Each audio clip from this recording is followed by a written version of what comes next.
très assidus à cet exercice académique que nous allons vivre d'ici quelques minutes.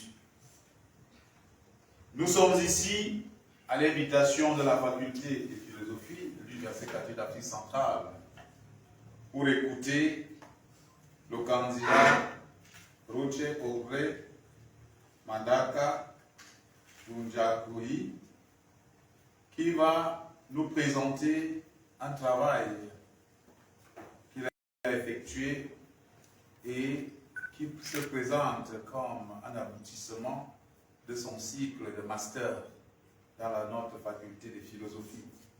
Son travail est intitulé « L'eugénisme libéral et les enjeux éthico-anthropologiques des biotechnologies chez Jürgen Habermas, réflexions et ouvertures africaines ».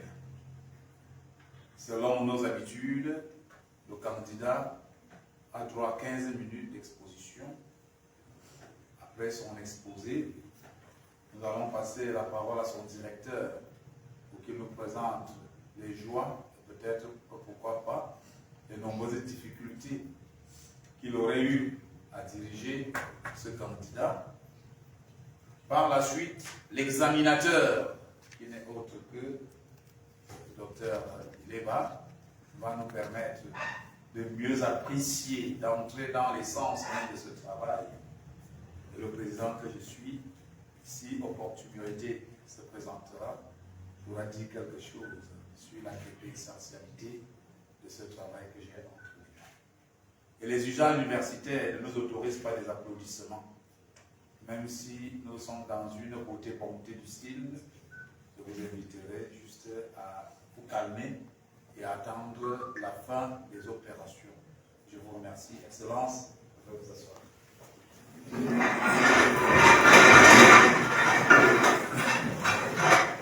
Vous avez 15 minutes de présentation.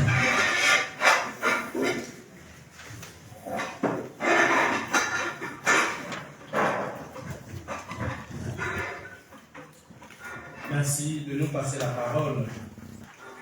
Monsieur le Président du jury, honorables membres du jury, Excellence Monseigneur Ephraim, évêque du diocèse de Franceville au Gabon, distingués enseignants, chers parents et amis, mesdames et messieurs, permettez-nous en premier lieu de remercier chacun et chacune d'entre vous pour votre présence à cette soutenance publique et pour l'attention bienveillante que vous manifestez à l'endroit de notre modeste personne. C'est pour nous le témoignage d'une proximité soutenue. Il est toujours un peu vertigineux de résumer en quelques minutes, plusieurs mois, voire plusieurs années de réflexion, de lecture passionnée et d'erreurs fertiles. Pourtant, c'est avec beaucoup d'enthousiasme et une émotion très vive que nous nous tenons devant vous, honorables membres du jury et auguste audience, pour vous présenter les résultats de notre enquête philosophique menée durant ce parcours de master. Elle a pour titre « L'eugénisme libéral et les enjeux éthico-anthropologiques des biotechnologies chez Jürgen Habermas, réflexions et ouvertures africaines ». Cette investigation s'inscrit dans le champ disciplinaire de l'éthique et de la philosophie politique, dont la présente thématique porte de façon substantielle une problématique qui appelle à la réflexion bioéthique dans un contexte où les avancées technologiques dans le domaine de la médecine et de la biologie se confrontent en permanence aux questionnements éthiques et anthropologiques. Cette présentation entend donc exposer le cadre théorique et problématique qui a guidé notre argumentation, les principaux résultats obtenus ainsi que les pistes de réflexion que ces résultats permettent d'ouvrir dans le contexte particulier d'une Afrique en quête d'un développement scientifique et technologique qui soit culturellement soutenable. Notre ambition à travers cette recherche a consisté fondamentalement à éclairer le sens et la portée du progrès technoscientifique, des droits humains et des responsabilités socio-sociétales. À partir de la critique habermasienne de la pratique et de l'idéologie de l'eugénisme libéral, émergent plusieurs défis et enjeux. Appréhendés sous l'angle éthique et anthropologique, ceci pourrait ouvrir la voie à une régulation heureuse pour l'humanité en général et pour chaque individu en particulier face à l'impact des biotechnologies sur le constituant biologique humain. Il est désormais un fait notoire que l'usage des biotechnologies à visée améliorative a introduit un rapport de domination de la technoscience sur l'homme, ce qui a ouvert la voie à la marchandisation du vivant et à la perte du sens onto-anthropologique qui fonde le caractère inviolable, inaltérable et inaliénable de chaque individu. De plus, ces biotechnologies offrent désormais la possibilité d'intervenir sur les bases biologiques de la vie humaine à travers la modification de l'ADN, les thérapies géniques, le clonage, les formes de diagnostic prénataux, le diagnostic préimplantatoire, la procréation médicalement assistée, etc. Ces innovations sont certes porteuses d'espérances heureuses dans la mesure où elles travaillent à l'éradication de certaines maladies héréditaires et génétiques, notamment le cas de la drépanocytose en Afrique, avec un taux de prévalence estimé à environ 30% pour le cas de l'Afrique subsaharienne. Cependant, ces mêmes innovations soulèvent en même temps des inquiétudes relatives aux manipulations de la vie et de la nature humaine, aux pratiques eugénistes désormais libéralisées par les promoteurs de l'idéologie trans-post-humaniste. Les questions se posent dès lors. Jusqu'où doit-on et où peut-on manipuler la vie en vue de possibles améliorations sans risque de perdre ce qui fonde sa dignité, sa vulnérabilité et donc le sens même de notre humanité? Comment, face à cette situation, légiférer éthiquement et légitimer anthropologiquement le progrès technoscientifique quand on sait que ces biotechnologies génomiques nous conduisent inexorablement vers une post-humanité? Ce qui est mis en cause, c'est donc aussi le statut même de la recherche scientifique et la portée réelle de ses applications technologiques. Ouvrir ces questionnements en direction d'Afrique nous positionne à l'avant-garde de cette grande révolution dont les effets pourraient déterminer de façon catastrophique sur le développement auquel aspirent les peuples de ce continent. Nous nous posons donc la question, quel paradigme critique pouvons-nous alors mobiliser pour penser de manière lucide et responsable le rapport des sociétés africaines face à ces révolutions biotechnologiques? Cette problématisation a justifié le développement tripartite de notre dissertation. Le premier axe a présenté le contexte d'émergence, les fondements théoriques et structurels de la pensée éthique de Jürgen Habermas. Sa théorie de l'activité communicationnelle qui sous-tend l'éthique de la discussion permet aujourd'hui de fonder rationnellement les principes sur lesquels défendre une pensée exigeante, critique et transdisciplinaire relativement aux questionnements bioéthiques qui font interagir science, éthique et politique. Ces présupposés épistémo-éthiques nous ont donc permis de cerner, dans le deuxième chapitre, la critique des biotechnologies à partir de l'exemple type de l'eugénisme libéral. Cette critique dépréciative de la technicisation de la nature humaine a conduit notre auteur à thématiser une approche éthique post-métaphysique formulée en termes d'éthique de l'espèce humaine. Une éthique qui défend l'argument de l'interdit des manipulations génétiques sur le constituant biologique humain. Dans la dernière grande articulation, nous avons éprouvé la pertinence de la proposition éthique de notre auteur face aux critiques utilitaristes et libertarianistes des post-transhumanistes qui défendent le libre choix contre l'argument habermasien de l'interdit. Tout cela nous a permis de souligner l'actualité de la problématique traitée et de mettre en lumière les défis et les enjeux qu'elle soulève pour aujourd'hui. Puisque le problème auquel le philosophe est sans cesse confronté est celui de l'évolution et de l'amélioration qualitative de l'être humain et de ses conditions d'existence, nous sommes parvenus dans ce sillage au résultat suivant. Dans un premier moment, nous réalisons que le développement des anthropotechnies urge la nécessité d'un défi de légitimation des normes morales à partir des éthiques procédurales thématisées par notre auteur Jürgen Habermas en vue d'une régulation humanisante. L'approche habermasienne de type constructiviste, dialogique et rationnel peut donc nous permettre de surmonter l'antagonisme qui oppose le bioconservatisme des technophobes au technoprogressisme des technophiles. Dans un second moment, cette recherche nous a permis d'apprécier les critères et les principes éthiques et anthropologiques qui peuvent servir à renforcer la protection de l'autonomie et de l'identité de chaque individu au nom de la co-appartenance à l'espèce humaine. L'éthique anthropologique et l'humanisme anthropocentré mis en œuvre dans cette recherche promeuvent les valeurs d'autonomie, de liberté, de responsabilité et d'égale dignité avec autrui. Cet autrui qui ne doit d'ailleurs jamais être perçu comme un produit manipulable à l'infini, mais comme une personne dont la responsabilité morale est assumée face à lui-même, à la société et à la faveur des générations futures. Enfin, l'ouverture en direction de l'Afrique à travers la promotion d'une éducation au développement technoscientifique représente un haut lieu d'approfondissement et d'enrichissement qualitatif de nos investigations.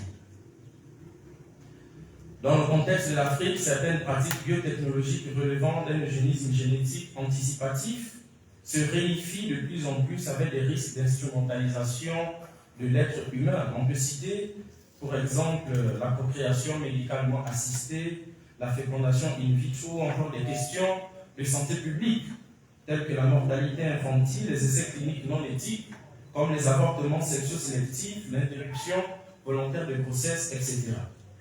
Ces défis sont donc pluriels tant ils nous commandent aujourd'hui plus que jamais de définir les frontières où s'arrête la thérapie et le soin et où commence l'augmentation et la manipulation. Les défis et enjeux que nous avons ciblés au cours de notre analyse sont tout autant éthiques et culturels que sociopolitiques et technoscientifiques. L'endogénisme émergentiste que nous défendons nous oblige à crier l'Afrique d'abord, selon les termes du professeur Steph Gaston Bougon. Cette d'abordisation de l'Afrique veut dire, dans ce contexte, que les technologies biomédicales, les augmentations économiques et politiques autour de leur déploiement doivent avant tout et surtout reposer sur des valeurs culturelles locales, au premier rang desquelles la sacralité radicale de la vie.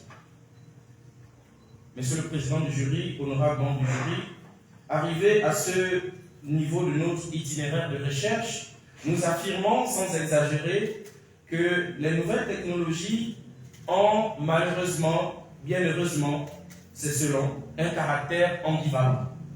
Il ne s'agit donc pas de rejeter en bloc leurs usages.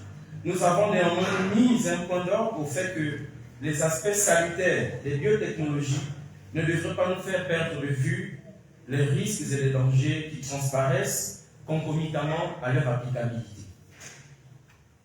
Nous pensons, à la suite de notre auteur, que l'interaction entre sciences, éthique et politique engage désormais la responsabilité sociale du philosophe à travers un discernement permanent. C'est la raison pour laquelle Habermas pense que le philosophe éthicien, je cite, n'a plus de bonnes raisons pour abandonner un objet de controverse à des bioscientifiques et à des ingénieurs exaltés par la science-fiction. Fin de citation.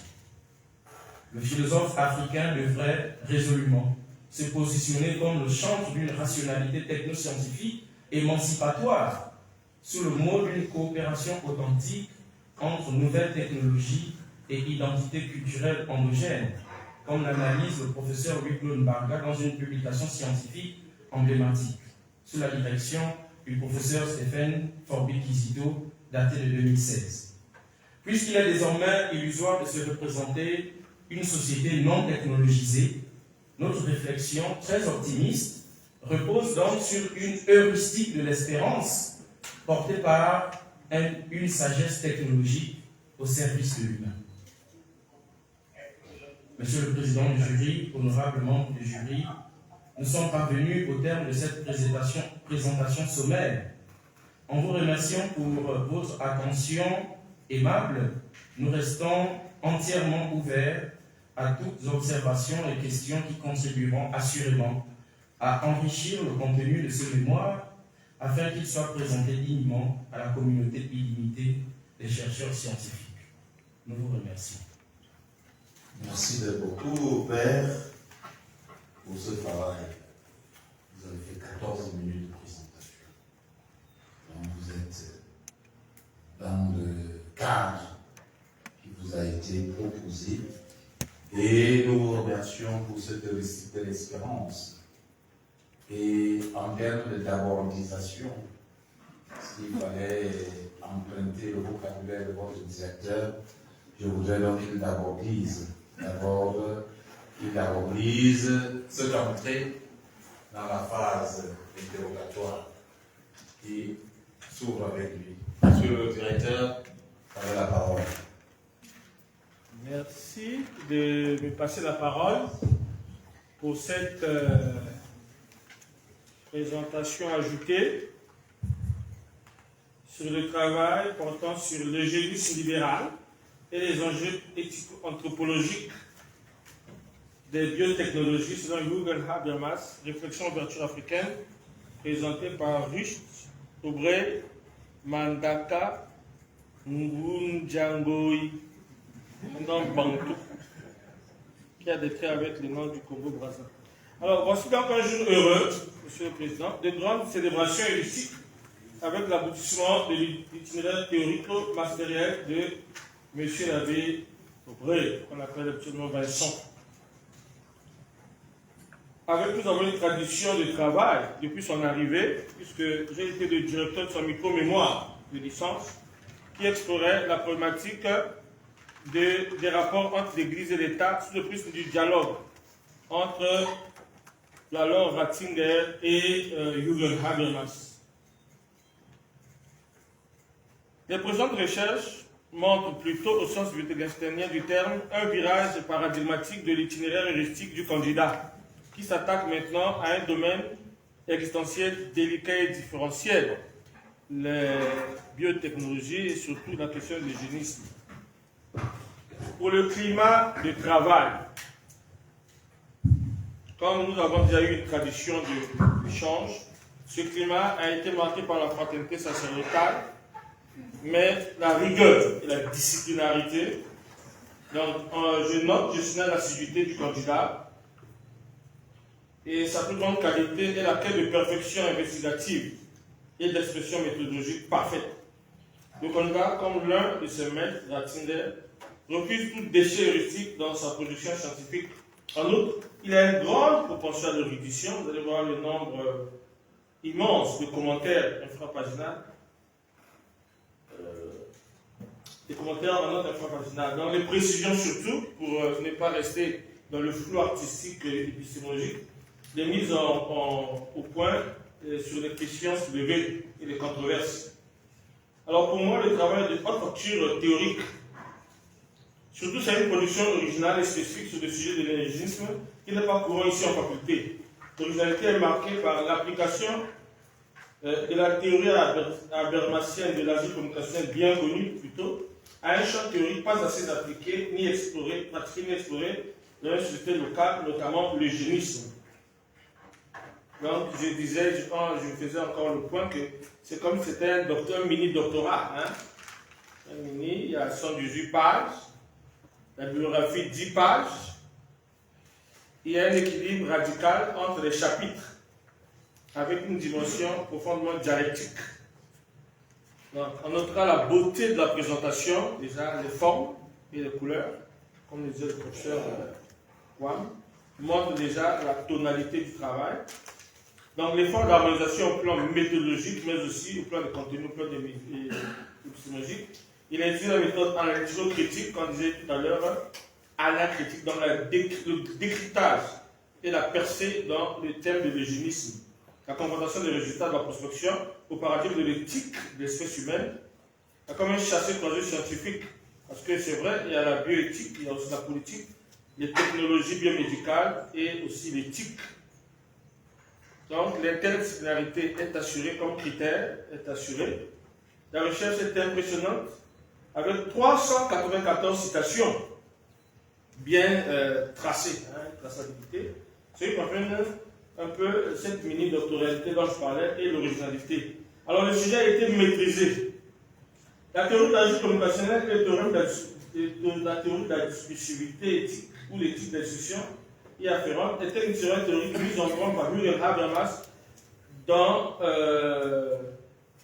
son désir de parachever le mouvement de la modernité. De fait, depuis ses invitations de jeunesse, Jürgen Habermas problématise la modernité occidentale, il va gommer les chaînes de la subjectivité et de la monocompréhension, de l'autoréférentialité, pour mettre en jeu les paradigmes de l'intersubjectivité, de l'intercompréhension et de la communication, ce qui est à la base de l'émergence d'une démocratie plus intègre et intégrative.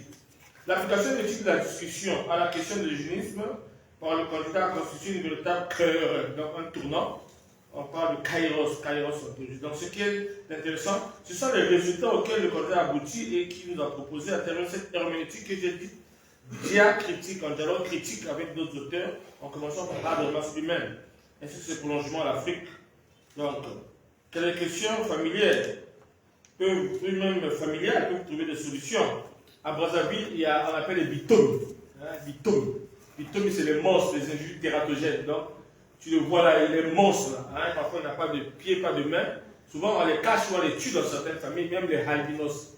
Mais donc, cette réflexion nous permet d'attaquer cette question-là, par exemple, des individus tératogènes. Qu'on fait souvent, on les invisibilise, on les cache, mais l'auteur nous apprend à les respecter dans leur dignité parce qu'ils font partie de l'espèce humaine. On verra aussi les mentions héuristiques sur les enjeux de la démocratie. Quelle démocratie? Une démocratie doit prendre d'abord le corps, la question eugénique, donc une socio-bio-techno-démocratie, portée par une rationalité épistémico-éthique. Donc la concentration des forces vives est importante pour sursumer les problèmes de l'eugénisme, notamment en Afrique, coopération pouvoir public, chercheurs scientifiques, logique des rationalités endogènes. Et l'auteur de ce candidat a mis en branle aussi les plans de l'éducation. Donc, les réflexions de candidat rejoignent mes recherches sur l'onto-vitalo-démocratie, parce qu'en projet, je propose, je ne suis pas le premier, une démocratie, une recherche scientifique basée sur la vitalité, les énergies vitalisantes, comme par Kamana, sur la vitalogie, comme le dit Kafka, donc qui sursume une l'hyper-démocratie, la turbo-démocratie, même la pan-démocratie. Il faut revenir à la démocratie en tant que vie et vitalisation de l'existence en Afrique, la vie vivante, qui sursume même la mort. Dans l'eugénisme devient donc une équation soluble dans la grande vitalogie africaine et le pancalisme harmonique, vitalogique, ontologique présenté par Fouda. Et même l'interconnexionnisme théorique, pancosmique de Marie-Viviane Tsarmakunda. Alors donc, ayant dit cela, il y a peut-être des éléments à relever, des questions peut-être de traçabilisation, d'approfondissement. Je me disais sur le modèle paradigmatique qu'il présente donc, au plan donc, de cette éthique de l'espèce humaine. Est-ce que les autres, c'est dans la question, donc, sociétés non occidentales, par exemple, donc sociétés asiatiques, c'est pas quoi, est-ce qu'ils ont le modèle de Habermas peut avoir de l'impact ou peut se justifier ou s'appliquer, être mis en branle dans des contextes non occidentaux? Un peu, je ne sais pas, un peu, on le voit, la pratique eugénique en Asie et en Chine, elle a été très marquée. Très marquée avec des questions d'avortement massif. Donc, est-ce que notre paradigme, le paradigme que vous soulevez, pourrait avoir de l'importance? Mais aussi une question peut-être, bon, je crois qu'il y a des traces déjà, sur le modèle paradigmatique afrologique, africain, afrotopique. C'est-à-dire que Habermas propose des éléments, c'est clair, c'est concret. Maintenant, est-ce qu'à partir de la vie africaine, à partir donc de notre contexte, est-ce qu'on peut penser à quelque chose, à un modèle qui serait fécondé ou qui féconderait donc, le modèle habermasien pour traiter de façon plus importante, plus englobante aussi la question hygiénique. Dans cette double dialectique-là, dans une déterritorialisation, on pourrait dire épistémologique et même géographique, nous porter vers les contrées qui ne sont pas toujours africaines, pour voir un peu comment on pourrait penser ça dans la concentration et aussi une spécificité africaine, puisque vous avez voulu faire des réflexions à l'attention africaine. Merci beaucoup.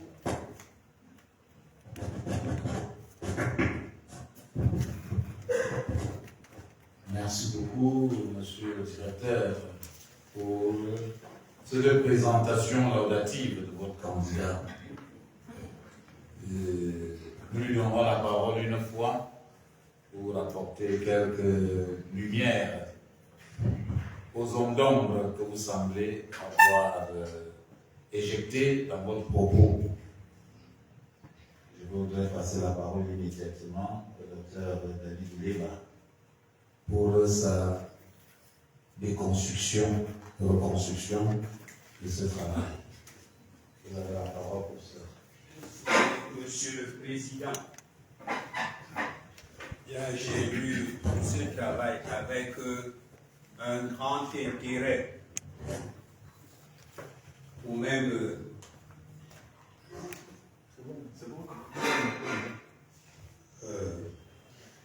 étant donné qu'il concerne un des problèmes actuels, le jeunisme, et en lien avec les nanobiotechnologies ou le développement actuel de la médecine à partir des technologies.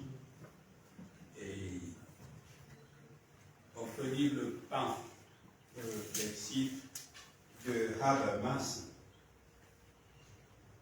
Bien, donc le sujet est très actuel, bien sûr, et suscite un grand intérêt, non seulement pour les sociétés occidentales, mais aussi pour l'Afrique. Donc, sur ce point-là, moi, c'était à découvrir et à voir exactement ce qui est présenté.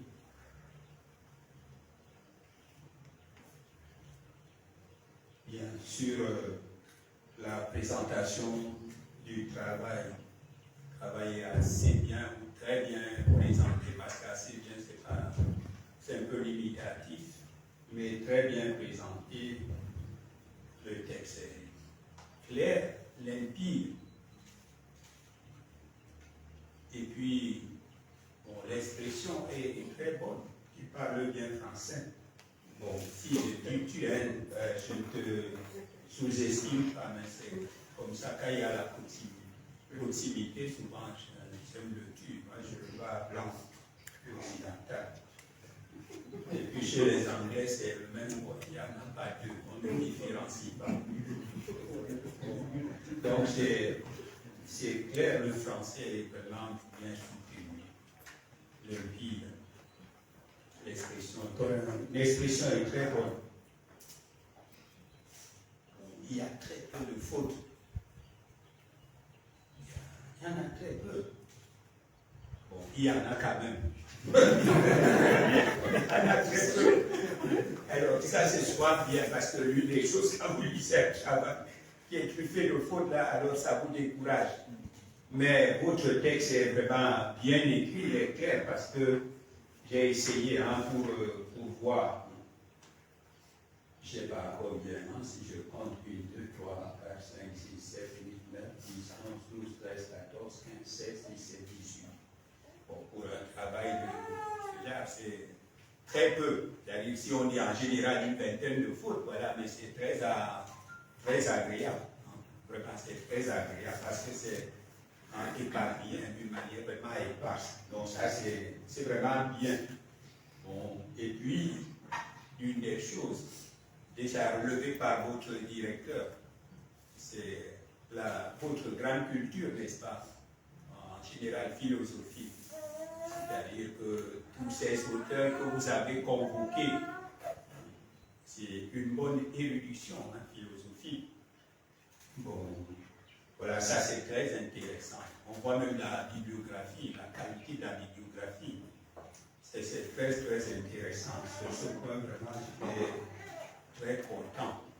Ça montre que le travail n'a pas été précipité, mais tu as pris le temps de bien fouiller, de bien organiser. Donc ça, à ton avis, vraiment, c'est très, très bien. Sur ce point, il n'y a pas grand-chose à dire, hein, je le dis en toute honnêteté. Ça, c'est très bien. Donc j'ai vraiment beaucoup apprécié. J'ai aussi essayé, comme j'ai dit, le travail. Un peu j'enseigne dans les masters de sciences infirmières. Donc, je me préoccupe beaucoup de certains problèmes. À un moment donné, j'ai dirigé beaucoup de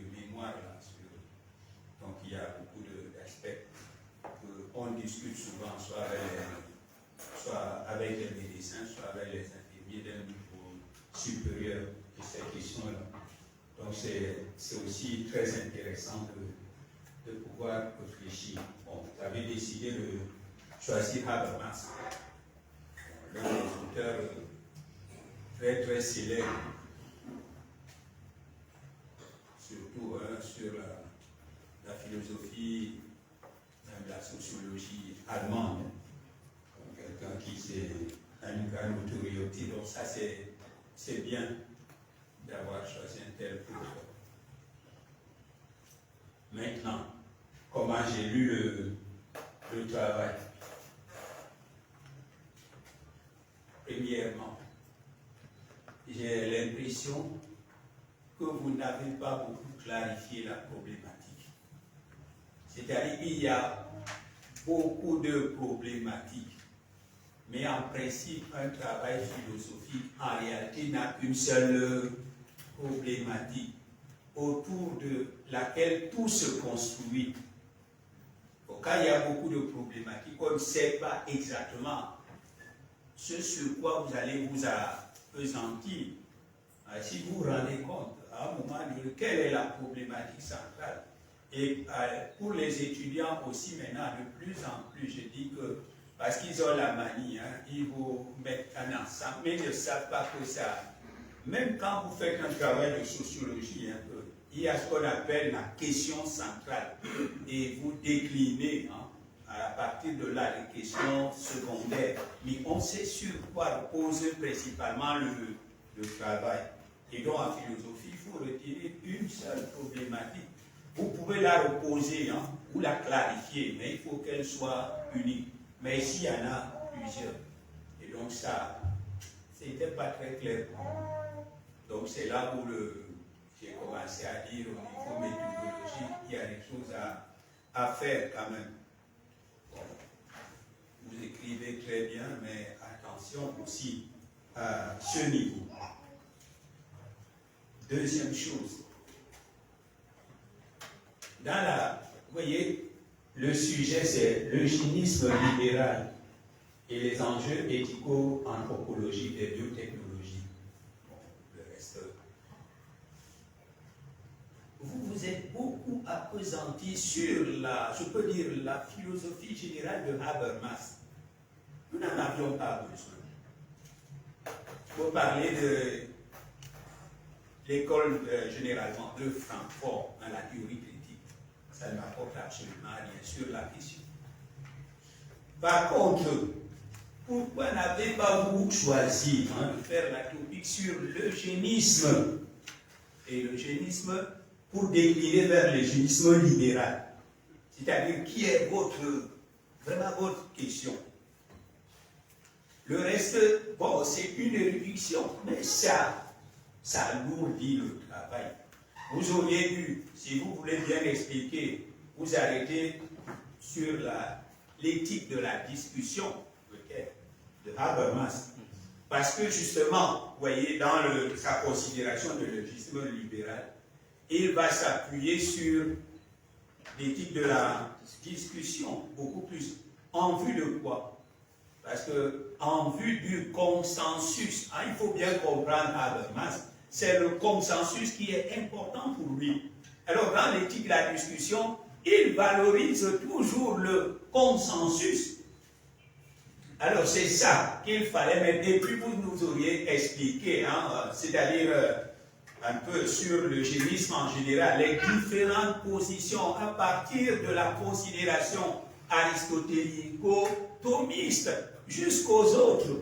Et on aurait vu clairement. Et puis ça aurait mieux enrichi. Bon, la théorie, par exemple, de l'agir communicationnel de Habermas, mais ça rentre dans la morale, dans la politique et tout ça. Mais ici, nous sommes sur un aspect bien spécifique. Alors, là, j'ai trouvé qu'il y a un problème.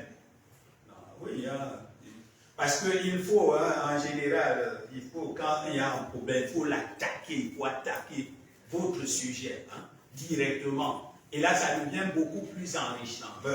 Si vous voulez connaître un peu Habermas, vous prenez votre mémoire parce que vous avez parlé de... Mais ce n'est pas ça. moi je n'ai que faire de tout ça. Il faut parler de l'eugénisme, comprendre d'abord qu'est-ce que c'est l'eugénisme, des différentes tendances, et comme ça, là, quand vous expliquez l'eugénisme libéral de Habermas, on comprend bien et on voit sa position. On pourrait dire une position médiane, une position médiane. Et là, on voit très clairement ce que dit Habermas et ce qu'il défend. Bon, voilà une des problèmes, hein. Donc, pour moi. Donc ça, il faut bon, peut-être que ça demanderait à reprendre totalement, mais il faut le prendre en note. Hein. Et puis c'est valable aussi pour les autres étudiants. Ne perdez pas du temps à trop raconter trop de choses pour non attaquer le sujet. Parce que quand vous faites comme ça, vous voyez, c'est 30 pages. Ils sont lourds. Alors que vous auriez dû prendre, si vous prenez l'éthique de la discussion, parce que c'est ça qui est important. Parce que, comme je dis, il valorise le choix. Et donc, avec l'éthique de discussion, quand il prend les positions, comme vous avez dit, l'interdit, la liberté et tout ça, il a une position médiane. Et on voit très clairement. Ce qui vous suit comprend très bien. Voilà, même si je n'ai pas fait de philosophie, moi je comprendrai mieux comme ça. Bon. Deuxième chose. La conclusion, je suis en train de... La conclusion doit toujours refléter en quelque sorte le contenu précédent. C'est-à-dire c'est une sorte, entre guillemets, de résumé et non une ouverture ou une réinterprétation du sujet. Bon, vous savez, en général, quand les enseignants lisent d'une manière rapide les dissertations philosophiques, ou lisent l'introduction, lisent la conclusion, et le reste survole parce qu'ils ont déjà compris. Donc la conclusion vous situe sur ce que vous avez débattu et montre les perspectives ou les suggestions, et comme ça on voit clair. Voyez.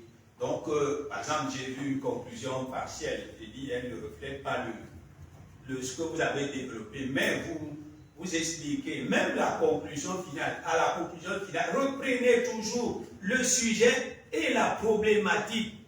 Il était question, comme ça on voit directement ce à quoi vous êtes arrivé, hein, comme solution ou comme ouverture, comme proposition. C'est beaucoup plus clair comme ça. Bon, mais parce que là, à la conclusion, vous êtes allé un peu rapidement. Alors, si on lit à partir de ça, on ne comprendrait pas très bien hein, de quoi il a été question. Alors, il faut revoir cette manière de faire. Bon, alors, c'est d'abord un peu mes remarques principales. Hein, mes remarques principales. Voilà, parce que j'avais dit la conclusion à la page 37, pour que vous croyez que je ne parle pas en l'air. Non, c'est avec eux bien. J'ai même écrit sur moi, est-ce une conclusion? Est-ce une conclusion? Dans ce genre de choses. Bon, maintenant, peut-être une autre remarque de fond sur le 3e chapitre. J'ai écrit sur moi, le titre ne reflète pas totalement le contenu. Pourquoi je le dis? Parce que moi j'étais très intéressé par cette partie-là, vous savez, hein, parce que ça concerne l'Afrique. Et nous commençons à beaucoup nous intéresser aux aspects qui concernent l'Afrique. Au développement techno-scientifique entre adaptation et conservation des valeurs du vivant. 2 points, j'avais bien mis 2 points. Ouverture et horizons africains. Quand vous mettez 2 points, vous voyez, ça change tout. Donc, en réalité, l'essentiel aurait dû être les ouvertures et les horizons africains. Mais vous avez commencé par reprendre la position habermasienne de l'interdit face aux joies. Non, vous auriez dû faire ça au chapitre 2. Et maintenant, vous êtes sur l'Afrique. Quelle est la situation de l'eugénisme en Afrique? Bon, comme j'ai vu là, bon, ne croyez pas que l'Afrique est nous avons du retard, mais nous ne sommes pas totalement en marche, vous le savez. On a des centres de PMA, procréation médicalement assistée, et on essaye de faire un effort sur la recherche maintenant dans certains laboratoires pour arriver à soigner certaines maladies. Nous ne sommes pas, on pourrait dire, au même niveau que les autres, mais nous n'avons pas tellement d'intérêt, bien entendu. Bon, il y a le problème du transhumanisme, nous n'en sommes pas là. Pour moi, ça nous concerne pas, même si les autres se battent là. Mais ça, c'est le problème occidental, ce n'est pas notre problème. Mais au moins, nous avons des aspects sur lesquels nous pensons. Alors, moi, je voulais bien voir, et puis il fallait nous présenter des exemples concrets de ce qui se fait en Afrique. Comme ça montre le niveau réel et la préoccupation réelle. Vous voyez, c'est pour ça que j'ai dit, bon, l'Afrique, vous ne l'avez pas totalement très bien abordée, comme moi j'aurais souhaité. Bon, et puis, hein, j'ai dit, ne croyez pas que, vous voyez, il y a des choses qui sont faites. Bon, mais c'est pas totalement, on devrait dire l'eugénisme dans sa considération actuelle. C'est quelquefois le choix. C'est tout à fait normal. Le choix des conjoints, c'est normal pour tout humain. Vous n'allez pas prendre une femme des yeux fermés. On ne peut pas appeler ça parce que vous choisissez une femme, c'est l'eugénisme. Pas du tout. Mais on fait un choix pour une belle femme, afin qui me satisfait. Mais ce n'est pas parce que j'ai ceci en considération. Et donc là, il faut un peu nuancer un peu entre ce qui est eugénisme et ce qui ne l'est pas. Donc en général, hein, c'est tout le monde a droit au bon choix. Mais ce n'est pas parce qu'on voit ceci ou cela. Bon, c'est vrai, les Africains aussi, comme dans tout ont aussi cela. Bien. Mais maintenant, l'eugénisme pose un dilemme entre justement l'interdit et la liberté. Alors ça, c'est la question principale. Et Habermas se met au milieu parce que lui est fidèle à lui-même justement pour discuter, dialoguer. Mais qui dialogue avec qui? Ça, c'est aussi l'une des questions. Quand vous avez un choix à faire, vous dialoguez avec qui? Moi, je suis un père de famille. Je veux choisir ce qui est bien pour moi. Je vais dialoguer avec qui? Ouais, je vais plutôt prendre une décision de ce qui m'arrange. Voyez, je ne vais pas aller demander, non, voilà. Donc, voyez où Habermas, quelquefois, est resté très occidental et n'a pas vu certains points de vue, ce qui a été dit comme commentaire, là, même dans les autres sociétés asiatiques. Et puis, nous n'avons pas, je dis, d'instance comme pour les Occidentaux, où on prend en considération certaines choses. Vous savez que les gens agissent en général, et puis ils se déterminent par rapport à eux. Bon. Autre chose aussi, il a dit, nous sommes entrés dans une ère osseuse métaphysique. Mais s'il n'est pas chrétien, le christianisme n'a pas disparu. Première chose. Et donc, il y a toujours la considération que pour ceux qui sont chrétiens, et nous savons aujourd'hui que l'Afrique a un grand poids au niveau chrétien par rapport à eux, à l'Européen. Donc, nous avons encore des valeurs valeurs chrétiennes, sur lesquelles nous nous appuyons. Et elles se développent même de plus en plus. Alors, nous ne sommes pas insensibles à cela. Donc, pour prendre la décision, nous nous focalisons sur un certain nombre de choses. Soit alors pour ceux qui sont chrétiens, mais pour ceux qui sont non chrétiens, sur nos valeurs traditionnelles. Hein, elles ne manquent pas. il y a un ensemble d'interdits chez nous qui valorisent cela. Bon, il a fait valoir Habermas aussi la situation de l'interdit, bien entendu. Mais vous voyez, c'est pour ça qu'on a essayé de l'attaquer aussi. Vous voyez. Bon, maintenant, ce que moi je vous pose comme question, puisque vous avez essayé si vous avez étudié Habermas, parce que j'aurais aimé que vous vous preniez position vous-même et que vous nous dites maintenant ce que quelle est votre position. D'abord, en tant que, bon, vous pouvez ne pas valoriser la position chrétienne, mais qu'est-ce que vous voulez? Si vous étiez là, où est-ce que vous êtes véritablement? Oui, où est-ce que vous êtes dans ce débat-là? Qu'est-ce que vous nous proposez sans que ce soit Habermas? Vous êtes de plus en plus, pourquoi je vous pose la question? Parce que de plus en plus, on a appris à chasser les autres. On n'a pas appris à nous positionner par nous-mêmes. Mais je crois, comme disait Kant, la vraie philosophie, c'est de comprendre les choses par soi-même et se déterminer par soi-même. Non veut dire que Habermas a dit, moi je n'ai que faire de Habermas. Parce que la situation à laquelle je fais face, je dois réfléchir. Et il ne faut pas, il y a des moments, il faut décider ce qu'on veut. Vous maintenant, personnellement, ce que je n'ai pas vu et ce que j'aurais aimé, quelle est votre position? Voilà ma première question. Docteur David, merci pour cette question. Pour répondre à la question, j'aimerais repartir il y a environ 2 ans.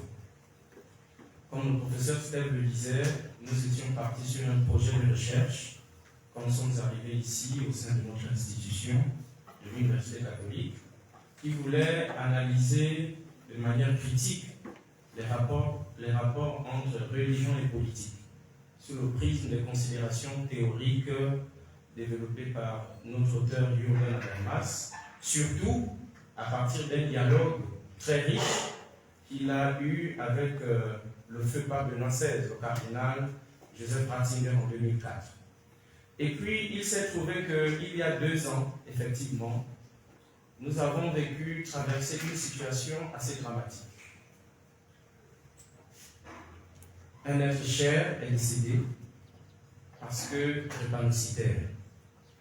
Et un confrère prêtre qui est ici, dans cette salle, au cours de la célébration des funérailles de cet enfant qui n'avait que 7 ans, posait la question du sens de l'existence. C'est ce qui nous a plus ou moins repositionné avec notre directeur de recherche, le professeur Steve, et nous apprécions grandement le fait que le professeur Louis-Claude nous ait orientés vers lui pour le travail de master l'année dernière. Il avait été question que nous poursuivions cette intuition de débat, mais pour laquelle nous nous sommes décidés de nous repositionner épistémologiquement. Pourquoi? Parce que la question du sens de l'existence nous a préoccupés grandement à ce moment. Et donc, si vous nous posez la question de savoir la raison pour laquelle, du moins quel est notre positionnement par rapport à la question traitée de l'impact des biotechnologies sur le constituant biologique humain, surtout à partir de l'exemple type de l'eugénisme libéral, ce que nous pouvons nous dire, c'est que l'analyse que nous avons faite à partir des considérations éthiques et épistémologiques de Jürgen Habermas nous ont permis d'avoir une position plutôt médiane. Pourquoi le disons-nous? Parce que, comme tout à l'heure formulé dans notre présentation, nous sommes parvenus à la conclusion qu'il est évident qu'il n'est plus possible aujourd'hui de vivre dans une société en marge de la technologie. Alors que la technoscience, elle ne concerne pas que le simple fait des infrastructures. La technoscience ne concerne pas que le développement que nous observons peut-être en Chine, aux États-Unis, ils construisent des ponts, etc. Elle a malheureusement ou heureusement, c'est selon nos positionnements idéologiques, un impact considérable sur l'identité de l'être humain. Une identité qui est fondamentale parce qu'elle nous permet nous aussi de nous positionner idéologiquement par rapport à cet humanisme que nous avons hérité. Nous sommes aujourd'hui ici dans cette salle parce que nous sommes d'un père et d'une mère et nous souhaiterions peut-être qu'après nous, il y ait des êtres humains qui prorogent, qui continuent cet humanisme. Alors que, au cœur de cette tension qui partage aujourd'hui les techno-progressistes et les techno- et les bioconservateurs, la position d'Habermas, quelle était? Habermas défend fondamentalement l'argument de l'interdit de l'eugénisme sur le constituant biologique humain. Et c'est cette position que nous partageons. Nous partageons cette position parce que, bien évidemment, en soulignant le fait que, et nous pensons l'avoir exprimé, peut-être maladroitement, en soulignant le fait qu'il n'est pas question ici de rejeter en bloc le fait que nous devrions accueillir l'usage pour les pratiques de ces biotechnologies parce qu'elles ont des effets positifs. Elles permettent aujourd'hui de remédier à certaines pathologies. Nous avons, dans notre présentation tout à l'heure, pris le cas très flagrant de la drépanocytose. L'exemple à partir duquel, le cas concret qui nous a conduit à cette recherche, était un cas de décès dû à un fait de drépanocytose.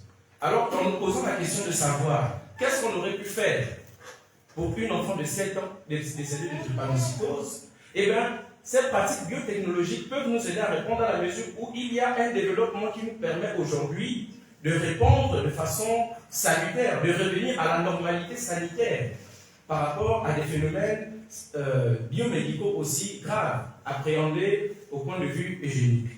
Alors que, et c'est ce qui est intéressant, avec l'approche de Jürgen Habermas, il nous dit que le positionnement éthique et anthropologique, l'axe sur lequel nous nous sommes positionnés bien évidemment, ne devrait pas du moins nous empêcher de considérer ce qu'il appelait l'argument de la pente glissante. Parce qu'en autorisant qu'on fasse ce développement, cette expansion biomédicale ou eugéniste, thérapeutique, il y a toujours un risque fondamental à ce que cet eugénisme déteigne, bien évidemment, sur le constituant biologique au point de dénaturer la nature humaine. Et donc, si vous nous posez la question de savoir quelle est notre position, elle ne s'écarte pas de celle de notre auteur. Dans la mesure où nous nous situons dans le fait que l'eugénisme, oui, les biotechnologies, oui, mais dans la mesure où ces biotechnologies servent à éradiquer, servent à servir, n'est-ce pas, l'humanité, parce qu'elles peuvent réifier, elles peuvent être solubles pour les problèmes de santé publique, à l'exemple de ce que nous avons évoqué dans notre constitution. Il reste bien évidemment, et c'est peut-être le cœur de la problématique, tout à l'heure vous avez souligné que nous avons peut-être abordé plusieurs thématiques.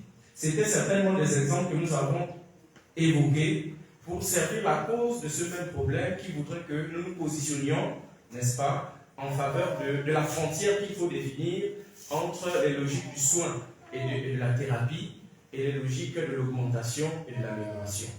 Donc notre position, quelle est-elle? Pour nous résumer, elle est que les biotechnologies, oui, nous ne pouvons plus nous en passer, mais il faudrait un encadrement éthique. Il faudrait un encadrement éthique qui serve la cause de la science pour que le développement technoscientifique soit au service de l'humain. Voilà pourquoi nous avons, dans la finale de notre présentation, évoqué ce concept qui est cher à Jean-Marc Ferry, de l'heuristique de l'espérance. Parce que Jean-Marc Ferry, lui aussi, il se positionne sur cet axe en nous disant que les biotechnologies doivent être au service, n'est-ce pas, de notre humanité et non travestir l'humanité que nous avons reçue et que nous sommes en droit de transmettre aux générations futures. Bien, alors pourquoi je vous posais cette question? Vous savez qu'il y a une différence entre l'amélioration médicale et l'homme augmenté. C'est-à-dire c'est ce qui est dans la perspective qui fait la différence entre les deux. Quand vous êtes malade, c'est de bon ton que vous vous rendiez à l'hôpital pour qu'on puisse, c'est comme une machine, les médecins fonctionnent comme des réparateurs de machines, vous savez, c'est-à-dire qu'ils vont essayer d'enlever, entre guillemets, la maladie. Et c'est la même chose aujourd'hui pour la drépanocytose, parce qu'on est en train de mettre un point des essais pour arriver à la soigner. Et ça, c'est normal.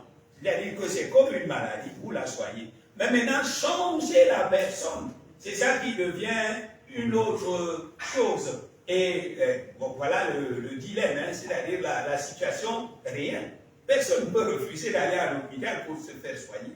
Et s'il y a des moyens modernes, de plus en plus sophistiqués, ben oui, et pourquoi pas. Mais c'est transformer l'humain qui devient un problème. C'est ça la problématique. Et c'est pour ça. Donc, oui, pour l'amélioration de la science, moi je suis ingénieur, hein, quand même. Hein. Donc, il faut promouvoir la science. Mais une science qui produit de bons résultats pour la société, pas une science qui dénature complètement l'humain, les hommes. Et voilà ma position. Voilà, voilà. C'est-à-dire que même avec tout le qu'on fait comme publicité là, sur le front pour manger ceci ou cela, restez avec vos choses. Mais si la science peut nous donner des capacités de soigner un ensemble de pathologies et de même d'améliorer notre bien-être social, pourquoi pas? Qui peut refuser? Je crois que même la dernière des mamans au village accepterait. Et même voilà la position actuelle. Bon, c'est pour ça que je vous posais la question. C'est-à-dire parce que lui, le compromis hein, entre, oui, bon, vous savez, le développement de l'Afrique en général, c'est-à-dire l'Afrique, malgré le problème des gouvernements et tout ça, tout devrait suivre, c'est-à-dire avec notre niveau de développement réel, c'est-à-dire que même au niveau nanotechnologie, on ne peut pas aller avancer d'un point et puis parce qu'on veut telle ou telle chose. Il faut que toute la société puisse avancer dans cette prouesse-là. Bon, voilà, j'ai beaucoup commenté. Hein. Donc, voilà, pour moi, la question est essentielle. J'ai d'autres questions. Mais c'est ça qui était essentiel pour moi. Et que je vous pose parce que je voulais comprendre où vous vous situez. Voilà. Monsieur le Président, moi, j'en ai terminé. Merci à l'examinateur pour l'examination de ce travail.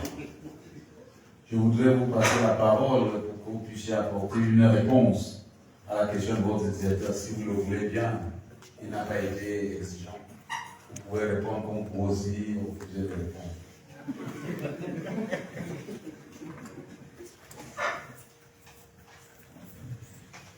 Merci beaucoup pour l'occasion que vous nous offrez de revenir sur ces éléments de clarification que notre directeur de recherche a évoqués et qui ont fait, il faut peut-être le souligner, l'objet de plusieurs discussions au cours de l'élaboration de ce travail.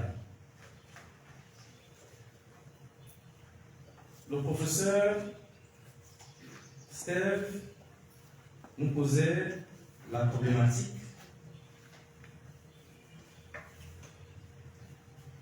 relative à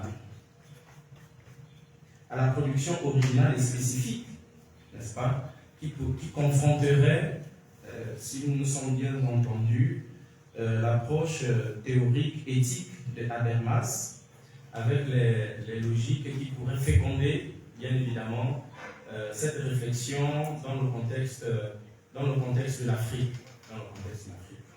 Et la réponse que nous sommes tentés de proposer dans le prolongement de la réflexion que nous avons menée au cours de cette dissertation, c'est que, comme le soulignait le professeur Steve, Habermas, il est un philosophe de l'intercompréhension et de la discursivité. Et nous disions tout à l'heure que le paradigme sur lequel Habermas se penche pour théoriser ou analyser de manière critique la question de l'eugénisme libéral est bien évidemment le paradigme de l'éthique de la discussion, une éthique de la discussion qui féconde, n'est-ce pas, cette autre proposition qu'il fait de l'éthique de l'espèce humaine, qui défend prioritairement l'autonomie de l'individu et par rapport aux instrumentalisations que nous pouvons constater aujourd'hui dû à l'effet du développement exponentiel des technosciences et de leur impact sur l'être humain. Et donc, cette socio-biotechno-démocratie, nous voulons reprendre les termes du professeur dans sa question, elle rejoint effectivement, elle pose du moins ce problème d'une rationalité technoscientifique. Une rationalité technoscientifique, et pour y répondre, nous nous posons nécessairement, dans le prolongement du questionnement qu'il formule, le problème des paradigmes d'appréciation de cette rationalité technoscientifique en contexte africain. Dans quelle mesure l'Afrique pourrait-elle se positionner au cœur de ce débat qui aujourd'hui ne laisse personne en marge? Parce qu'avec le mouvement de la mondialisation, il y a une mobilité des personnes, des biens et des personnes qui font que ce qui se passe aujourd'hui, pour reprendre le docteur David, ce qui se passe aujourd'hui en Europe en matière de technosciences finira par arriver inexorablement en Afrique. Or, en analysant la situation en contexte, il faut se rendre à l'évidence. L'Afrique ne produit pas de technologie, encore moins de biotechnologie. Le fait est que, comme le souligne le professeur Ebenezer Djomole, il faudrait éviter que nous nous retrouvions dans une situation d'apartheid, dans une situation d'hégémonie qui ferait qu'une fois de plus, l'Occident des prédateurs, selon les termes du professeur Cohen, viennent encore assimiler l'Afrique. Voilà pourquoi notre position, l'argument que nous avons défendu dans notre dissertation, consistait en une perspective avant-gardiste, dans le prolongement des thèses du professeur Djomole. Dans une perspective avant-gardiste qui voudrait que, bien que nous ne soyons pas aujourd'hui producteurs des technologies biomédicales, à l'exemple des zones géographiques asiatiques comme le Japon, la Chine, qui sont très réputées en matière de robotique, de génétique, etc. Mais en Afrique, nous pouvons déjà, à l'avant-garde, observer ces phénomènes qui vont nécessairement déteindre dans notre contexte culturel. Et donc, comment y réagir? Comment y répondre? C'est toute la question que nous avons voulu affronter dans la dernière articulation en termes d'ouverture africaine par rapport à la problématique que nous avons traitée. Et donc, cet afrotopisme, est-ce qu'on peut proposer un modèle qui puisse le féconder à partir du modèle habermasien?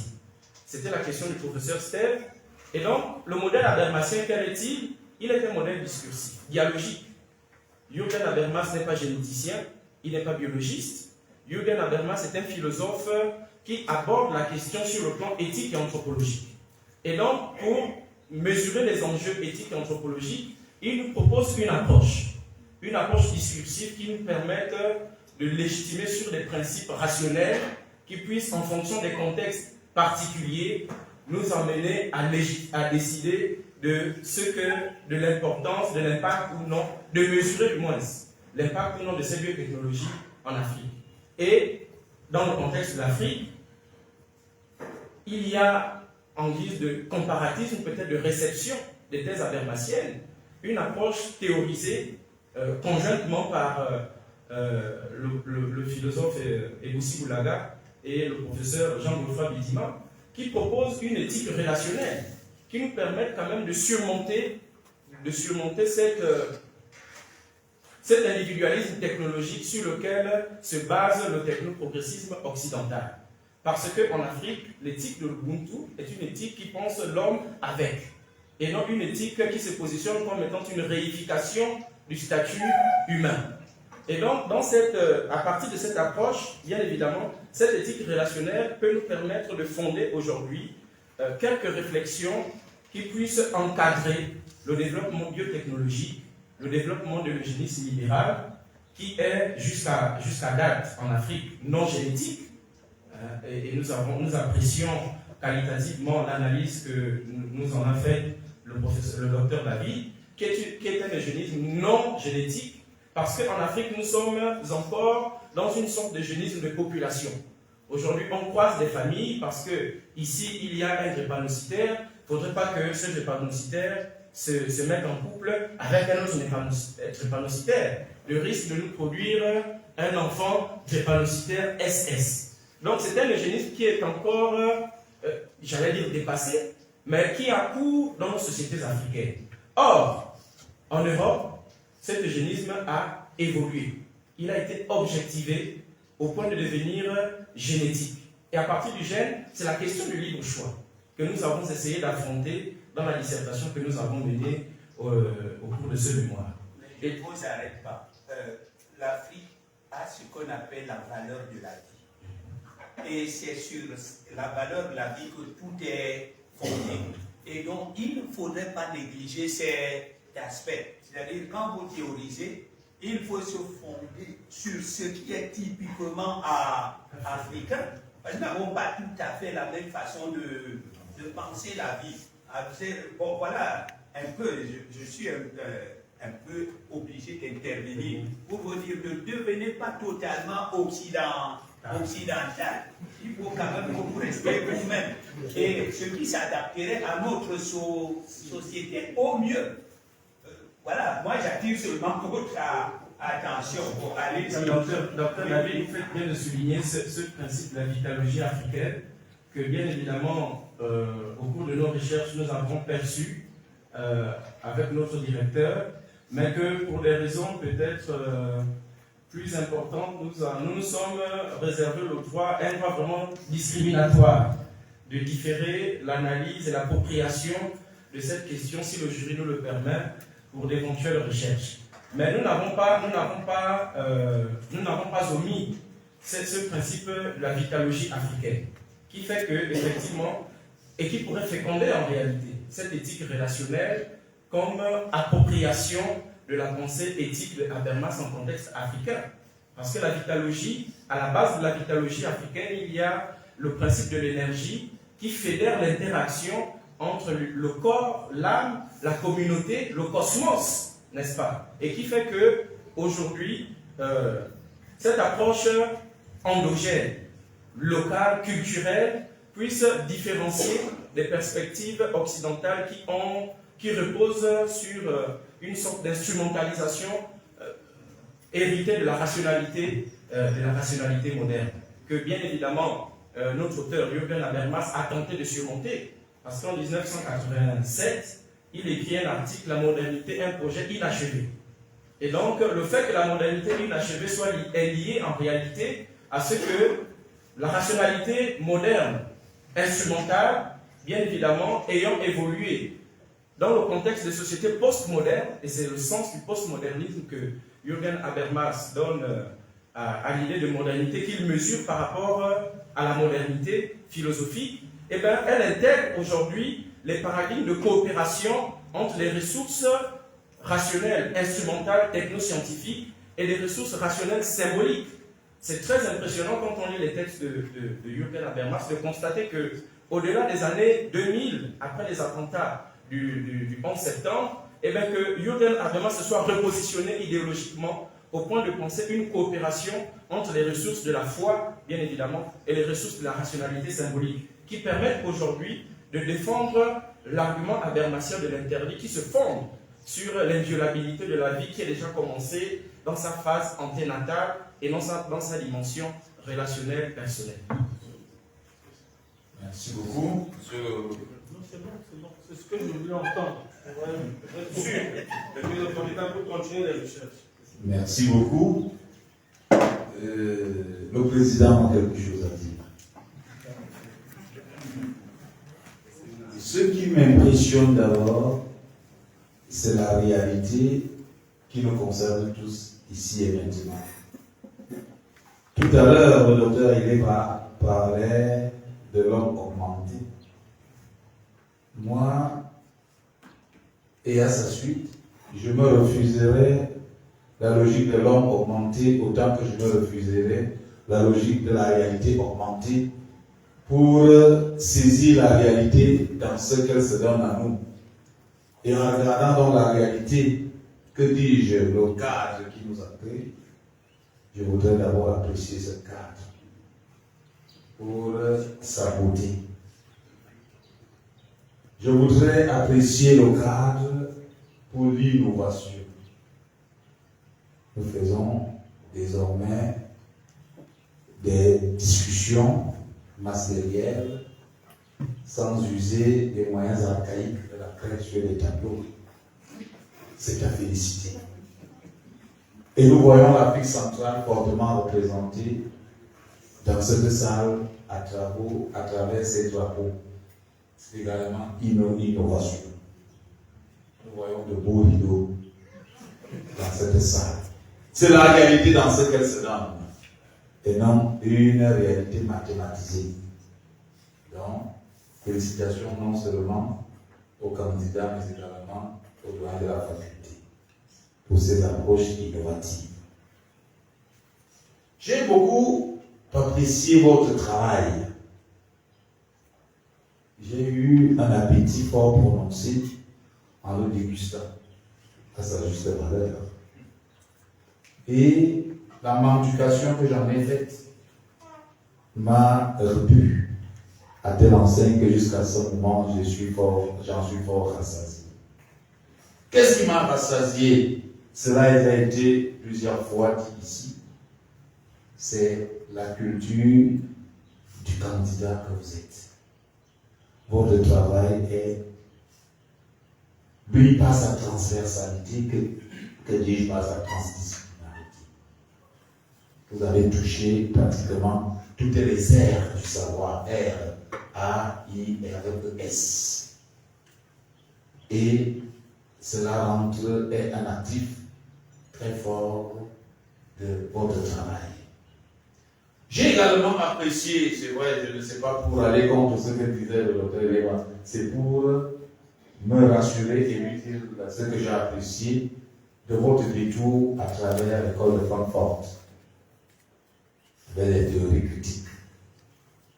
Nous savons qu'elle est issue, qu'elle est un fruit de la Première Guerre mondiale, notamment une exploration du nazisme hitlérien. Donc je crois que la question sur cet eugénisme libéral est une conséquence également de ce nazisme hitlérien. Donc, vous avez voulu nous situer dans le Leben, comme disent les Allemands, le contexte, le biotope d'émergence émergentielle de la question. Et c'est ce qui peut faire notre choix et permettre à l'auditoire de revisiter cette école de Francfort. Certains en entendent parler, mais se disent, de quoi s'agit-il? C'était un grand mouvement d'intellectuels suite à cette première guerre et qui s'est conçu en 3 générations. Je crois que votre auteur, avec lequel vous avez scellé un mariage qui n'est plus seulement de raison, tellement vous l'avez épousé et admiré et aimé, je crois que nous allons célébrer votre mariage, mais pas un mariage physique. Sinon, nous allons rentrer dans ce qui n'est pas permis, dans les interdits. Comme pour dire, il fait partie de la 2e génération.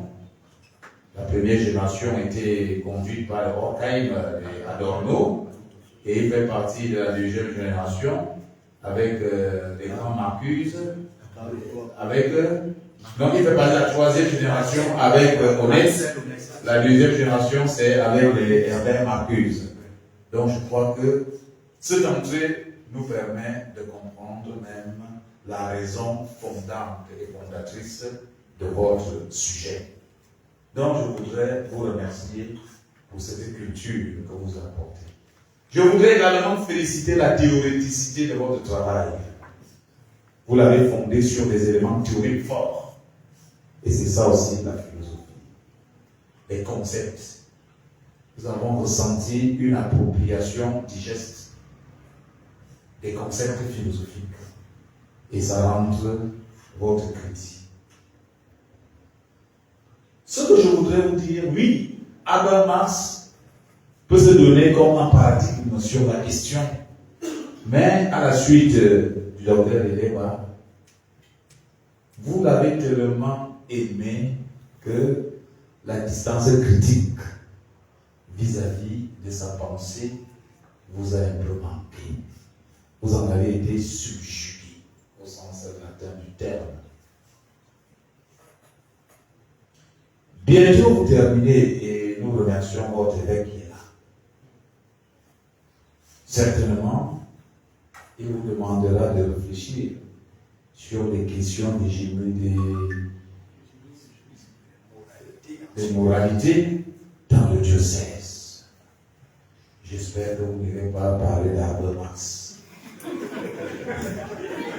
Est-ce que les gens vont comprendre?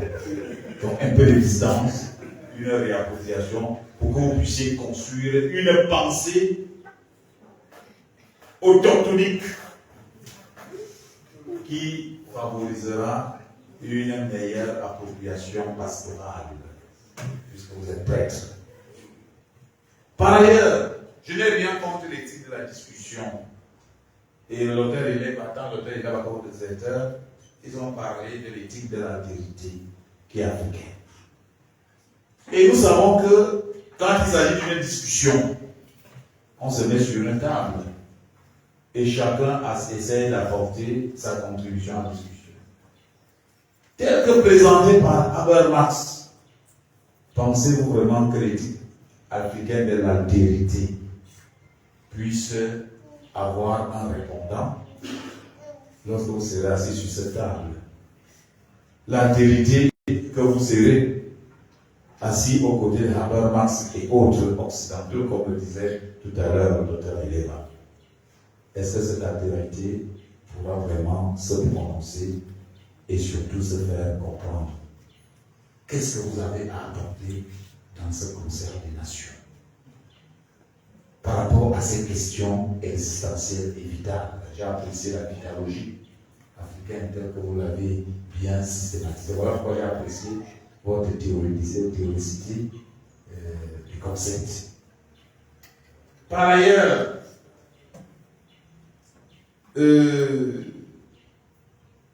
Habermas est très intéressant au niveau théorique et théorétique.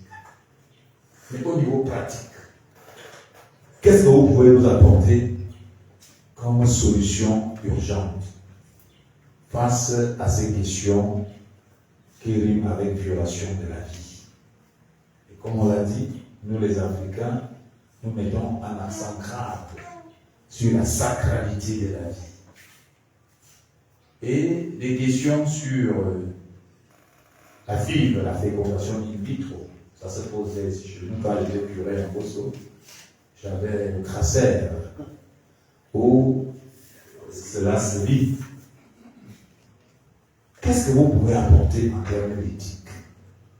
Et vous n'oubliez pas que dans notre contexte postmoderniste actuel, il y a trop d'éthique. Les éthiques. Qu'est-ce que l'éthique et quelle est l'éthique qui devrait nous concerner face à ces questions de vie pour l'Afrique, pour que l'Afrique puisse vivre et non survivre? Vous donc qui êtes spécialiste ou qui vous spécialisez sur ces questions, quel peut être le regard nouveau en prenant un peu de distance après avoir assimilé la théorie habermasienne? Qu'est-ce que vous y pouvez apporter pour que nous, Africains, nous puissions nous sentir à l'aise sur ces questions qui menacent la vie aujourd'hui? Voilà quelques questions ou une question. J'attends votre réponse. Monsieur le Président du jury, permettez-nous de vous prendre par vos mots de fin, du moins par la dernière question formulée. Quelle est l'éthique qui devrait nous concerner pour que l'Afrique puisse vivre, n'est-ce pas, au cœur de cette problématique aujourd'hui qui ne laisse personne en marge? Entre autres, les questions de l'église libérale, de l'impact des biotechnologies sur l'identité et la nature humaine. Ce que nous pouvons suggérer comme réponse à partir, bien évidemment, des approches théoriques de Jürgen Habermas, c'est que Habermas, il propose une éthique de type consensuel, qui est une éthique constructiviste. Une éthique constructiviste qui met en confrontation, bien évidemment, plusieurs points de vue qui puissent féconder au niveau moral, n'est-ce pas, qui puissent aider, qui puissent servir comme une caisse de résonance pour se proposer dans les instances de légitimation et servir à orienter, n'est-ce pas, le destin de l'humanité. Ça, c'est l'approche fondamentale que, s'il fallait la résumer ainsi, de ce que propose Jürgen Habermas. Et en contexte africain, comment nous réapproprier ce paradigme éthique que propose notre auteur? Nous disions tout à l'heure que, bien évidemment, en Afrique, il y a aussi eu, à côté de toutes les traditions orales que nous connaissons, de toutes les valeurs culturelles que nous plébiscitons, malheureusement sans toujours avoir des sources fiables, n'est-ce pas? Des outils théoriques. Des outils théoriques, merci, professeur Louis-Claude. Il y a, heureusement pour nous, en Afrique, des théoriciens qui se sont penchés sur ces mêmes questions éthiques. Voilà pourquoi, dans la réflexion que nous avons menée durant ce travail, nous avons posé comme un enjeu majeur, un défi de légitimation. Un défi de légitimation, comment légitimer éthiquement et légiférer anthropologiquement les questions qui concernent l'être humain face à l'impact des biotechnologies. Et en Afrique, aujourd'hui, avec la culture que nous avons au moment où nous posons cette question, il y a des approches qui sont proposées. Nous le disions tout à l'heure, l'éthique de la parole comme étant une juridiction, au sens où l'analyse, Jean-Godefroy Bidima, l'éthique de la parole comme étant une juridiction, au sens où l'analyse, un de nos enseignants, que nous avons ici, le professeur Touyem, est déjà une instance qui puisse nous permettre de féconder effectivement la pensée dans le contexte. Comment faites-vous donc concrètement pour partager ces intuitions africaines? Vous rentrez bientôt à France Libre. Qu'allez-vous faire pour apporter un supplément d'âme à ces questions au Gabon, à France Libre? Voilà pourquoi dans notre proposition, dans notre présentation, nous disions tout à l'heure que le cadre général de notre analyse qui se rapporte à un contexte théorique, j'allais dire soutenu, celui de l'eugénisme libéral et des biotechnologies, peut être réapproprié en contexte africain à partir des questions de santé publique. Voyez-vous, si nous sommes dans le contexte de notre diocèse à Franceville, il y a effectivement la question du sens qui se pose. Parce que la fonction sociale du philosophe, elle se rapporte aussi déjà à ce niveau. La question du sens qui se pose parce que nous recevons dans nos communautés des fidèles qui viennent parce que désorientés, parce que ne comprenons pas. Pourquoi ci, pourquoi ça? Comment orienter la pastorale dans ce sens? Comment instruire les gens et peut-être comment préparer ces fidèles à accueillir ce que nous avons identifié comme étant des révolutions qui ne laisseront pas en marge l'Afrique d'ici au sens où Alexandre Laurent l'analyse, ici à 30, peut-être 50 ans. Ces questions qui nous semblent si lointaines, eh bien, elles seront constitutives de l'existence des sociétés africaines dans un futur très proche. Et donc, c'est déjà un enjeu que nous estimons être majeur dans le contexte peut-être de nos orientations pastorales qui puissent féconder effectivement la compréhension de ces questions-là au point de vue des personnes vers lesquelles nous sommes orientés ou qui viennent à nous. Merci beaucoup. Je voudrais également vous faire une autre suggestion. Vous avez bien achevé votre travail à l'heuristique de l'espérance de Jean-Marc Ferry. On voit que vous vous occidentalisez beaucoup. Et pourtant, vous avez cité beaucoup d'auteurs là. Pourquoi toujours achever sur ce qui est lointain, alors que nous avons des présences africaines très actives? Au moment où il fallait même éthiciser ces pratiques, vous allez puiser dans Habermas, qui est très bien. Or, un auteur contemporain dans un de ses derniers ouvrages te présente la science entre logos, mythos et ethos.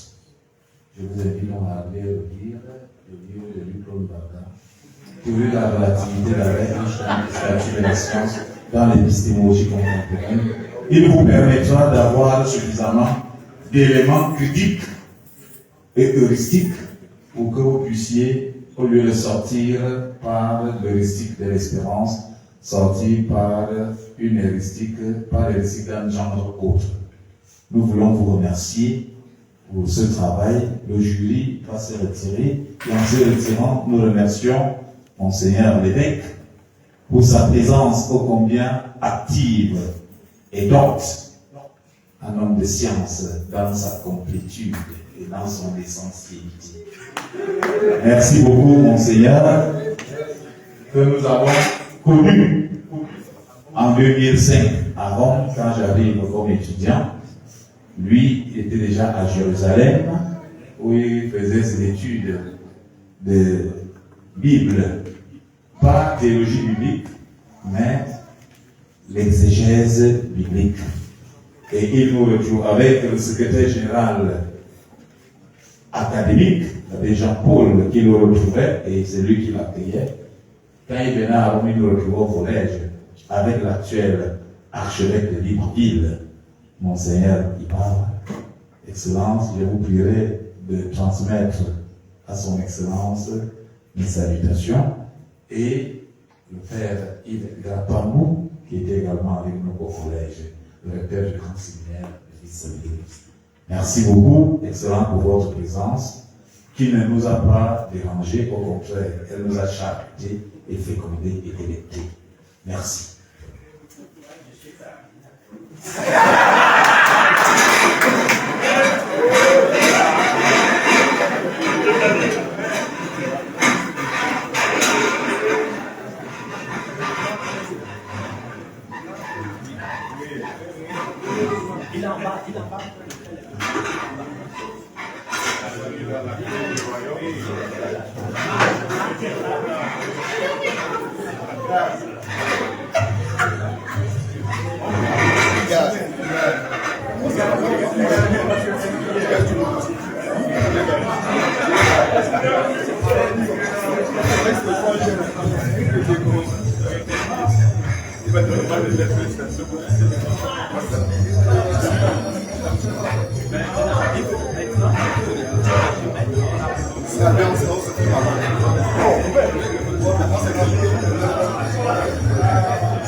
Tu vois, alors,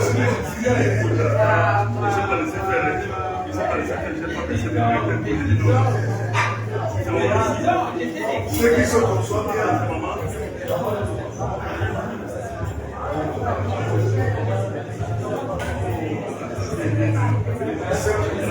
ceux qui sont comme soi, c'est l'ensemble. Il est bon pour l'autre.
C'est lui qui le prête.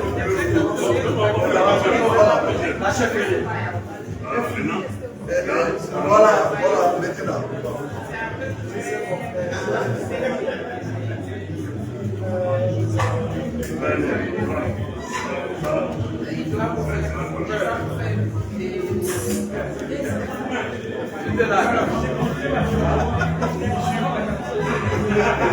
Il s'est battu comme un diable. Moi, je dis mon bien. Le problème, c'est que c'est. Nous sommes saturés. Mais tu as quoi là? Tu vas savoir. Tu les as aujourd'hui. Non, non, non.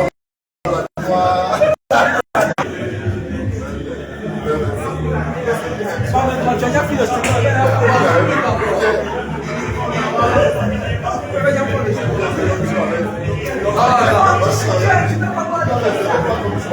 Dis quand même à tous ceux qui sont là, tout le monde n'a pas pensé là-bas. Dis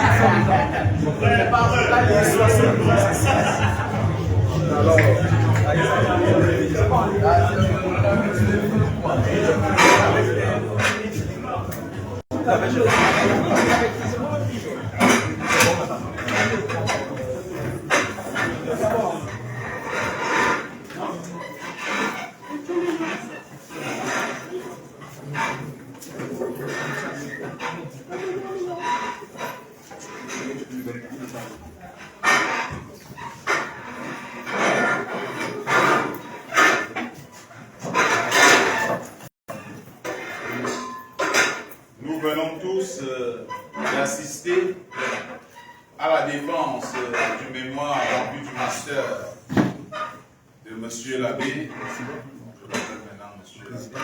l'abbé, Mandaka Gunjagoi Roche Obrik.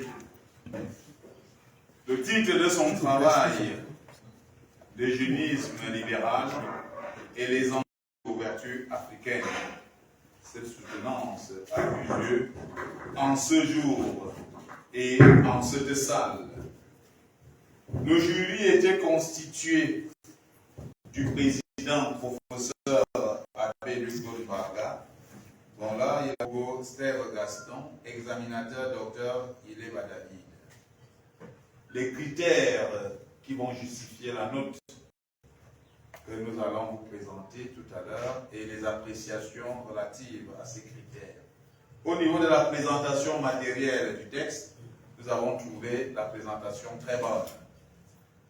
Au niveau de la problématisation et de l'argumentation, nous avons trouvé la problématique intéressante, mais nous suggérons aux candidats d'améliorer quelques améliorations.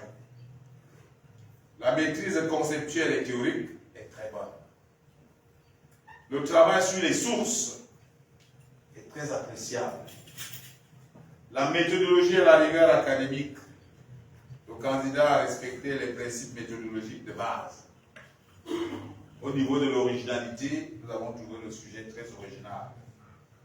L'expression écrite et clarté, très bonne. L'expression orale et défense, nous avons estimé qu'il a fait une très bonne défense et une défense qui était interactive. Appréciation générale, très bon travail, sujet original. Le jury encourage le candidat à poursuivre ses recherches. Mention, très bien. Note, 17,5 sur 20.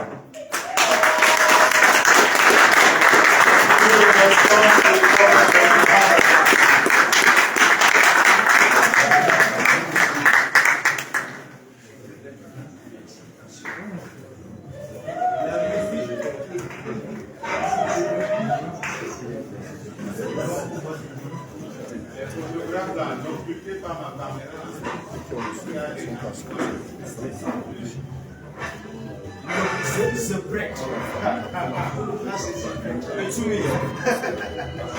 The break. Le Michel Garçon.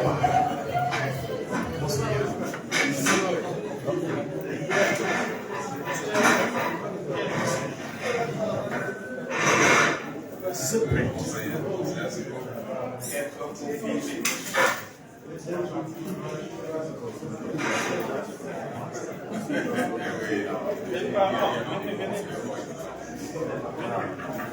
Avec le verre là, le verre du Gabon, venez. L'espérance, ça c'est le risque de l'espérance. Et la maman à côté. Encadrer l'enfant là-bas. La puissance de... Le vert, c'est la couleur de l'espérance. On est dans le risque de l'espérance.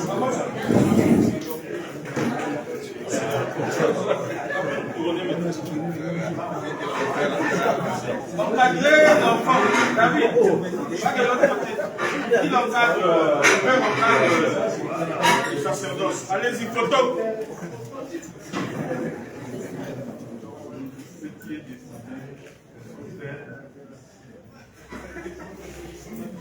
Bon, merci.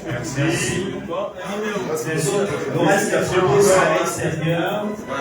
Monseigneur. Et ceux qui ont reçu des billets d'invitation, c'est du côté de la piscine. Voilà, c'est ceux-là qui sont invités là-bas. Spécialement ceux qui ont reçu les billets d'invitation. Voilà. C'est du côté de la famille ici, du côté de la piscine. Qui a d'abord fait la photo? Bon, mais le reste des photos, c'est à l'extérieur.